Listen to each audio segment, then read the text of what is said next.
నా ప్రేమ నీకోసమే 34th chapter. అందరూ అలా కామ్గా ఉండేసరికి, చెప్పమ్మా, అందరికీ నాన్న ఉన్నారు మా క్లాస్లో, ఇంకా నీకు కూడా ఉన్నారు నాన్న. నువ్వు తాతయ్యని నాన్న అని పిలుస్తావు కదా, మరి నేనెవరిని పిలవాలి నాన్న అని అడుగుతుంది అమాయకంగా. అందరి గుండె బరువుగా మారిపోతుంది. ఎవరికి ఏం చెప్పాలో తెలియట్లేదు. ఎందుకైతే కళ్ళల్లోంచి నీళ్లు కారిపోతూనే ఉన్నాయి. అలా చూస్తూనే ఆలోచనలోకి వెళ్ళిపోతుంది. ఒకరోజు పాపని ఆడిస్తూ నాన్న నా నాన్న అను బంగారం అని అడుగుతూ పాపతో ఆడుకుంటూ ఉంటాడు శివ.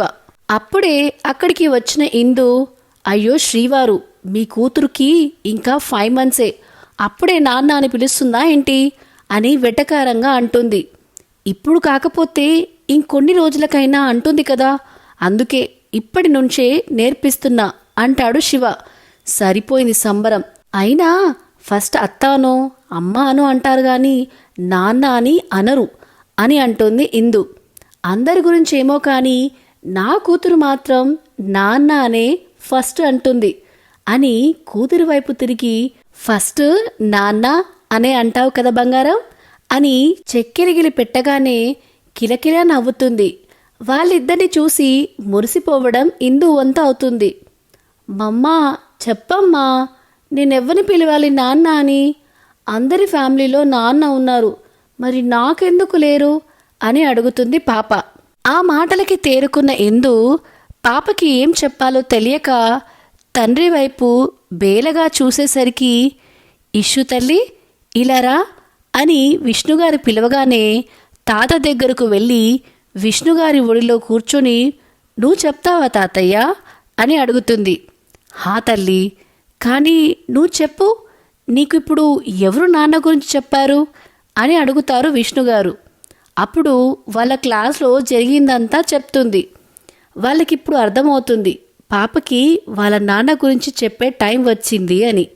కానీ తన తండ్రి చనిపోయాడని ఈ పసిదానికి ఎలా చెప్పాలా అని బాధపడుతూ ఉంటారు.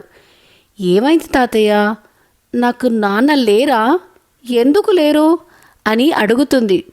అప్పుడు ఇందు కళ్ళు తుడుచుకుని పాపని తీసుకుని, చూడిషు, నీకు అమ్మ ఒక్కతే ఉంది, నాన్న లేరు, నీకు అమ్మైనా నాన్నైనా అన్నీ నేనే అని చెప్తుంది. కానీ మమ్మ, మా క్లాస్లో అందరికీ నాన్నలు కూడా ఉన్నారుగా, మరి నాకెందుకు లేరు అని అడుగుతుంది ఇషు. మీ నాన్న ఇక్కడ లేరు తల్లి, దేవుడి దగ్గరికి వెళ్ళారు అని కళ్ళల్లో నీళ్లు బిగబట్టి చెప్పి, ఇంకెప్పుడు నాన్న గురించి నువ్వు అడగొద్దు అని చెప్పి పాపని విష్ణుగారి చేతిలో పెట్టి రూమ్లోకి వెళ్ళి బెడ్ మీద పడిపోయి వెక్కి వెక్కి ఏడుస్తుంది ఇందు. ఇందు పరిస్థితి గురించి విష్ణుగారు ఇంకా రాధిక గారు కూడా బాధపడుతుంటారు. కానిప్పుడు పాపని డైవర్ట్ చేయడం ముఖ్యమని కాసేపు అలా బయటికి వెళ్దామా పార్క్ వరకు అని అడిగితే, సరే తాతయ్య అని విష్ణుగారి వెంట వెళ్తుంది. ఇక్కడ ఇందు ఫోన్లో శివ ఫోటో చూస్తూ, ఎందుకు శివగారు ఇలా చేశారు, అంత కేర్లెస్గా ఎలా డ్రైవ్ చేశారు మీరు, మేము గుర్తు రాలేదా మీకు? ఇప్పుడు చూడండి మీ కూతురు ఏం అడుగుతుందో, ఏమని చెప్పాలి నేను తనకి, ఎక్కడి నుండి తీసుకురావాలి మిమ్మల్ని అని మాట్లాడుకుంటూ ఏడుస్తూనే ఉంటుంది. పాపని డైవర్ట్ చేయడం కోసమని తీసుకొచ్చిన విష్ణుగారికి ఇక్కడ కూడా ఎదురు దెబ్బే తగులుతుంది. పార్క్లో పిల్లలు కొంతమంది వాళ్ళ ఫాదర్స్తో రావడం, నాన్న నాన్న అంటూ వాళ్ళతో ఆడుకోవడం, వాళ్ళు కూడా వాళ్ళ పిల్లల్ని ఎత్తుకుని ఎగిరేటాలు చేస్తూ ఇష్యూ బేబీలో ఇంకాస్త ఎక్కువే నాన్న గురించి ఆలోచించేలా చేస్తుంది.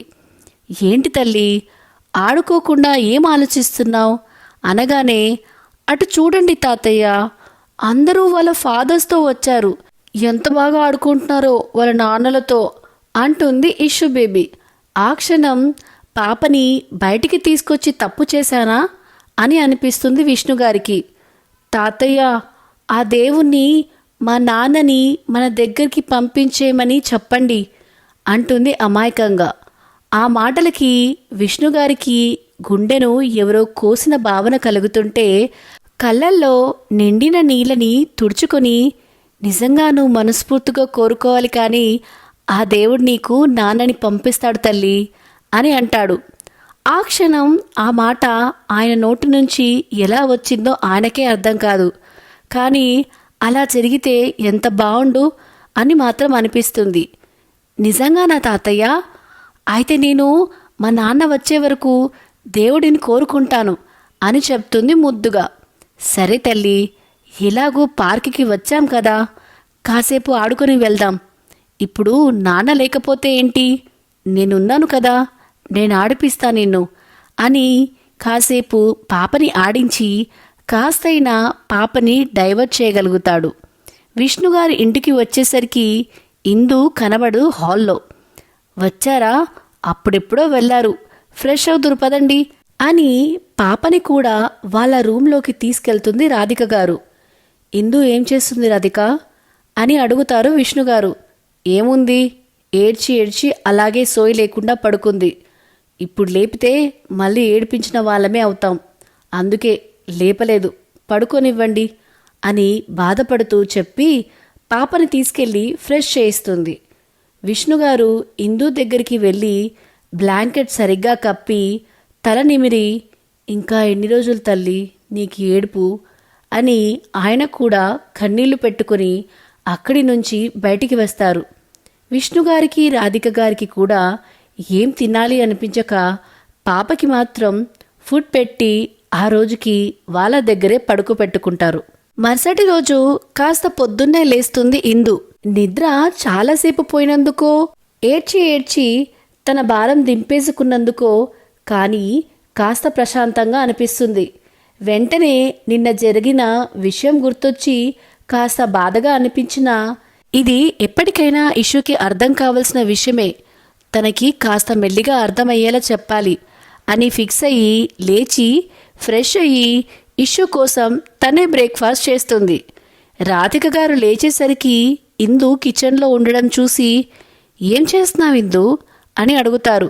బ్రేక్ఫాస్ట్ చేస్తున్నా అమ్మా, నువ్వు ఫ్రెష్ అయ్యి నీ పని చేసుకో, ఇది నేను చేస్తాలే అని చెప్తుంది. తరువాత ఇష్యూ బేబీ లేవగానే మమ్మ అంటూ ఇందు దగ్గరికి వస్తుంది నిద్ర కళ్ళతోటే. అరే, నా రాక్షసి వాళ్ళ నేను లేపకముందే లేచిందే అని పాపని ఎత్తుకుని తనే ఫ్రెష్ చేయించడానికి తీసుకెళ్తుంది. రాధిక గారికి విష్ణుగారికి కొంచెం రిలీఫ్ అనిపిస్తుంది ఇందు అలా ఉండటం. పాపని రెడీ చేసి తీసుకొచ్చి డైనింగ్ టేబుల్ మీద కూర్చోబెట్టి తనకి ఇష్టమైన క్యారెట్ హల్వా తినిపిస్తుంది. హై, క్యారెట్ హల్వా యమ్మీ అనుకుంటూ తింటుంది. పాప ఎక్స్ప్రెషన్స్ చూసి ముగ్గురు నవ్వుకుంటారు. సరే తల్లి, నేను ఆఫీస్కి వెళ్తున్నా, నువ్వు జాగ్రత్తగా స్కూల్కి వెళ్ళు అని చెప్పి ఒక్క నిమిషం ఆగి, చూడిషు, నిన్నెవరైనా నాన్న గురించి అడిగితే నాకు అమ్మైనా నాన్నైనా అన్నీ మా మమ్మనే అని చెప్పు అంటుంది. అప్పటికి సరే అని అంటుంది. కానీ తన చిట్టి బుర్రలో నాకు నాన్న కూడా కావాలి, దేవుడిని అడిగి నాన్నని తెచ్చుకోవాలి అని ఫిక్స్ అవుతుంది. సరే నాన్న, నేను ఆఫీస్కి వెళ్తాను, పాప జాగ్రత్త అని అక్కడి నుంచి బయలుదేరుతుంది. విష్ణుగారు స్కూల్ దగ్గర ఇష్యూని దించి జాగ్రత్తలు చెప్పి అక్కడి నుంచి వెళ్ళిపోగానే పాప దక్ష కోసం వెయిట్ చేస్తూ ఉంటుంది.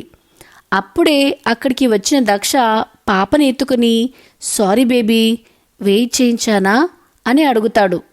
నో ఫ్రెండ్, నేను కూడా ఇప్పుడే వచ్చాను అని అంటుంది. హో అని కాసేపు నార్మల్గా మాట్లాడుతూ ఉంటాడు పాపతో. కానీ పాప మాత్రం స్కూల్కి వచ్చే పిల్లల్ని చూస్తూ ఉంటుంది.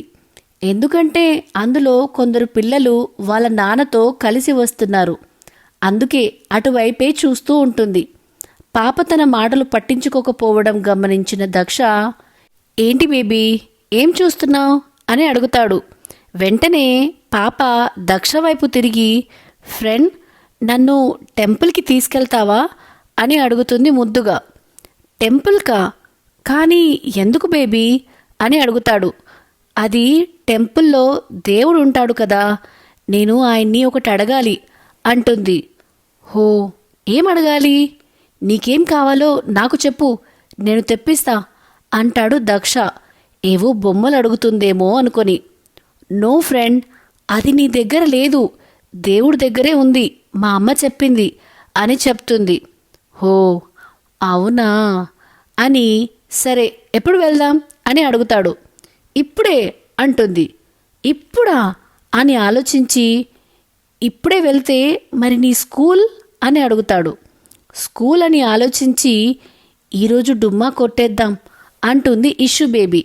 తన మాటలకి నవ్వుతూ సరే అని చెప్పి వాచ్మెన్ని మేనేజ్ చేసి పాపని స్కూల్ అయిపోయే టైంకి తీసుకొస్తా, తన గురించి ఎవరైనా వస్తే ఇన్ఫామ్ చేయి అని నెంబర్ కూడా ఇస్తాడు.